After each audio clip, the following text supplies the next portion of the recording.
We're so glad you've joined us on the ERLC podcast to explore how the Bible addresses important cultural issues pertaining to life, religious liberty, marriage and family, and human dignity, and how we can walk in wisdom for God's glory and for the flourishing of our neighbors. If you're enjoying this podcast and find it helpful, please leave a review wherever you listen. This will help more people find and benefit from what we're learning together. We are grateful for the time you take to join us for these conversations.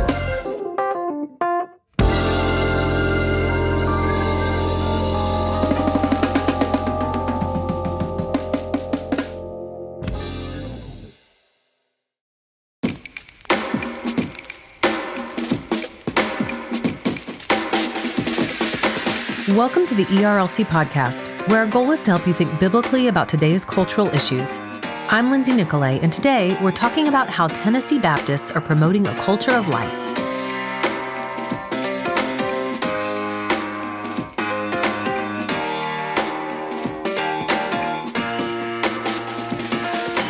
The ERLC's Psalm 139 project is an incredible initiative that places ultrasound machines in pregnancy centers, giving vulnerable mothers a window into the womb so they can see the precious lives growing within them. And now, through a new initiative of the Psalm 139 project called Across State Lines, Southern Baptist individuals, churches, state conventions, and other entities can work together to extend pro-life ministry from conservative states into abortion-permissible states where the need is great. On today's episode, you'll hear from Beth Moore, Compassion Ministries Specialist for the Tennessee Baptist Mission Board, about how Tennessee Baptists are living this out by promoting a culture of life in their state and beyond. Since 2022, they've helped place 14 ultrasound machines in pregnancy centers across Tennessee. Now they're offering life-saving care and the hope of the gospel by partnering with others to help fund an ultrasound placement in Vermont, where abortion is much more accessible. Now, let's turn to Elizabeth Bristow's conversation with Beth Moore.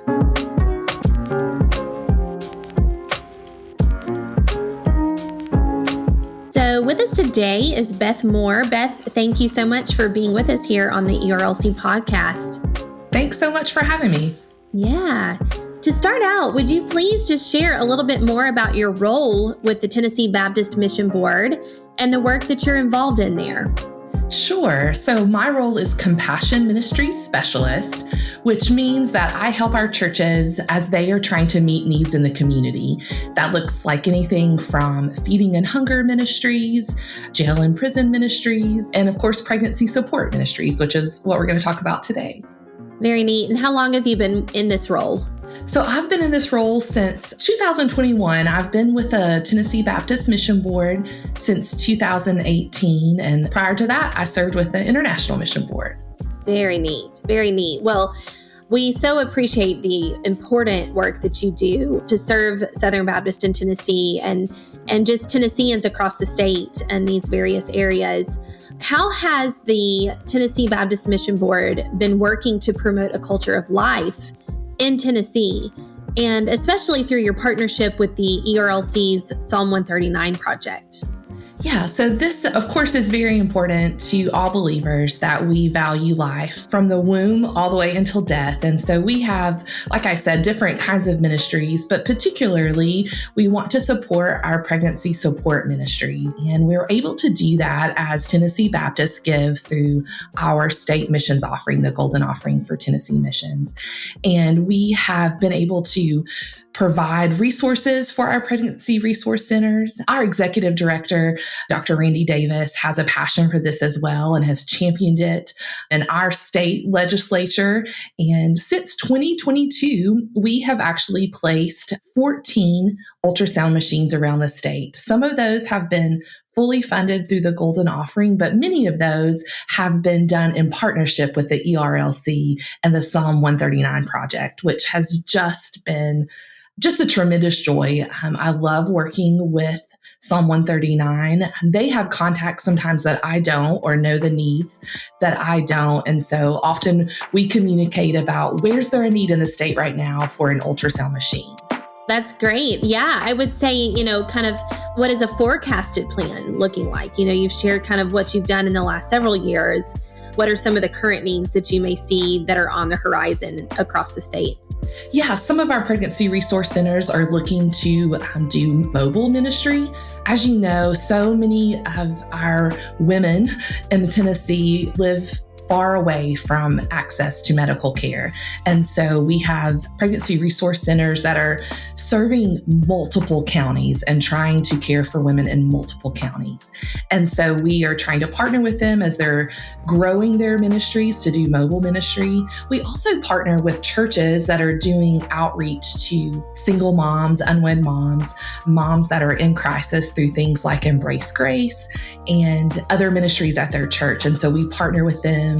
As we partner with our pregnancy resource centers, we also want to help them have any sort of evangelistic resources that they are using. We think it's so important for them to have, of course, the ultrasound machines, any kind of medical equipment, but we want the women that are coming to these centers to have the opportunity to hear about the hope of Jesus. And so we also make sure that we can provide Bibles, Bible study materials, whatever those things are. And we also work to connect our churches. The pregnancy resource centers that we partner with are, of course, partnered with many churches around our state. That's how we hear about them. But we also want to make sure that more of our churches know how they can partner, how they can minister to these women, because we ultimately want the women that are coming to the pregnancy resource centers to be connected to a local church body, so that their children have the opportunity to grow up hearing about the gospel. That's so important. Is there a particular story or experience that stands out to you that captures the impact of this pro-life work that you would want to share with our listeners? Yeah, so recently we've had the opportunity to place an ultrasound machine last year at a pregnancy resource center. And just a few months ago, in fact, I got an email. And when we place the machines, when we partner with the ERLC, we're placing quality machines. And we're also making sure that they have all of the pieces and parts to the machine that they need so that they're providing excellent medical care. We think it's so important that anything that we do with excellence, especially if we're doing that in the name of Jesus. And so just a few months ago, I got an email from a pregnancy resource center where we were able to place a machine to tell us that a lady came in and they were able, because of the machine, the quality and the level of the equipment that we provided, to identify an ectopic pregnancy in a mom. She came in abortion-minded, and then when she found out that the pregnancy wasn't viable, she obviously grieved. So first of all, they were able to provide life-saving care to this woman. And in that time, also really minister to her as she processed through all these range of emotions that you would imagine she's feeling, and to share with her the hope of Jesus. And so, they concluded this email by saying, yes, this ultrasound machine is saving the lives of the unborn, but today it saved the life of this woman. And when I read that message and thought about the impact that these machines have, that these ministries have, that when Southern Baptist and when Tennessee Baptist give to Psalm 139, when they give to the cooperative program, when they give to our state missions offerings, the impact that they have on the unborn, but also on the lives of these women, I think we won't know until eternity how this has changed lives and changed eternity. That's really amazing, and such a good reminder for people to hear that their giving truly does make a difference. I think sometimes people give even with an uncertainty of where that money is exactly going to go or how it's going to be used. And so to hear those on the ground, tangible stories of how their giving is making such an impact is just incredible. So we have recently entered into an exciting partnership between Tennessee Baptist and New England Baptist to fund a new ultrasound machine in Vermont. Tell us more about this partnership. How did it come together, and what are you looking forward to? Yeah. So Rachel Wiles, who is my regular contact and friend with the Psalm 139 project, she's who always reaches out about these machines and lets us know the need, lets us know if we can help at all. And we, of course, always try to do what we can. And so after we placed our last machine, and as best we can tell right now, pregnancy resource centers in Tennessee are at a good place with ultrasound machines. And so we don't have any immediate needs that we know of this past year. And so Rachel reached out and she asked if we would be willing to partner with Psalm 139 and other state conventions with Alabama to help place this machine in Vermont. As we know, we have a lot of Southern Baptists living in the southern states. We have a lot of giving, a lot of things happening. We also in Tennessee are blessed with a believing governor who has really promoted these placements of these machines in his term as governor. And so we've just been really fortunate in Tennessee. And when Rachel reached out and said, there's this need in Vermont in a sister state and a sister convention, would Tennessee be willing to help? So of course, when I passed that on to our leadership, there was no question at all that we wanted to do what we could to share the blessing that we have in Tennessee. And so we were able to partner with Psalm 139, Alabama Convention, and Tennessee Baptist to help place this machine. And not only place the machine, when we do these placements, we also help provide the training for the staff so that they can use the machine.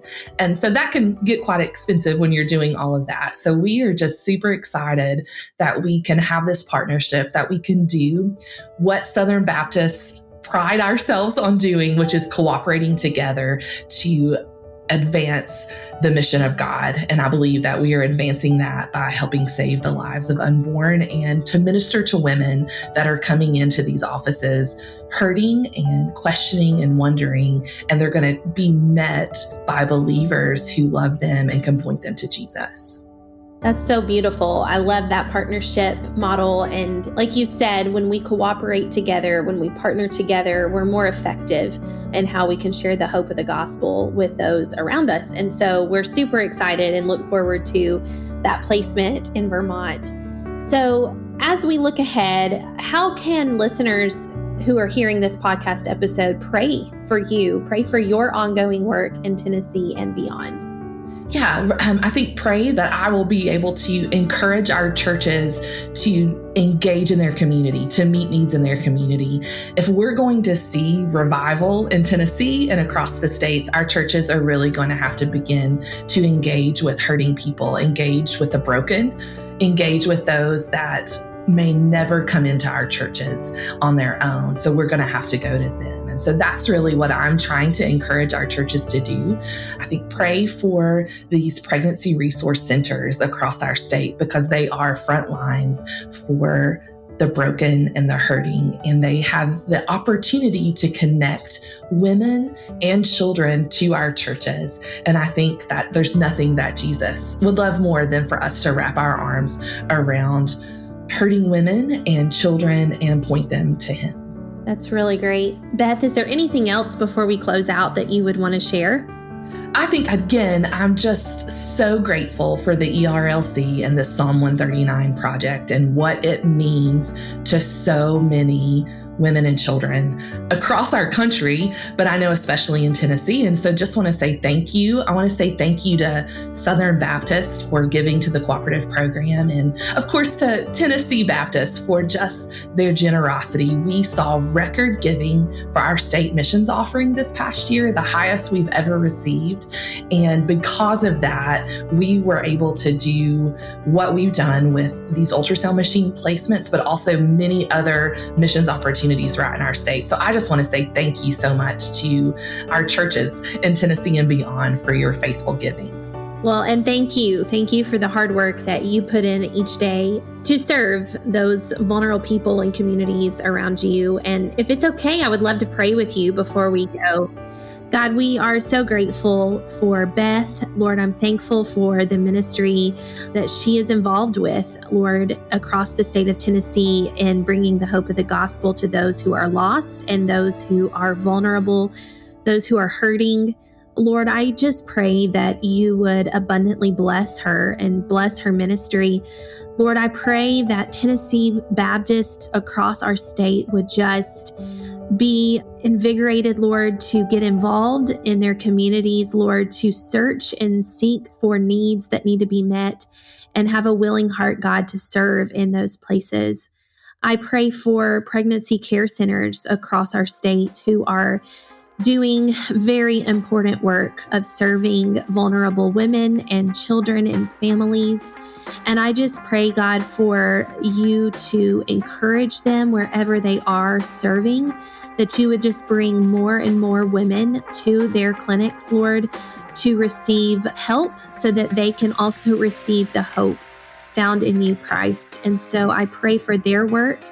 And I just pray, God, that you would ignite revival in all of our hearts, Lord, to just be about serving you and doing the will of our Father.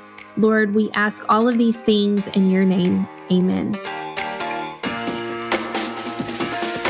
Southern Baptists in places like Tennessee have been working hard for years to protect preborn lives and care for vulnerable mothers. And now they're using their resources to bring support to abortion-permissible areas of the country like Vermont.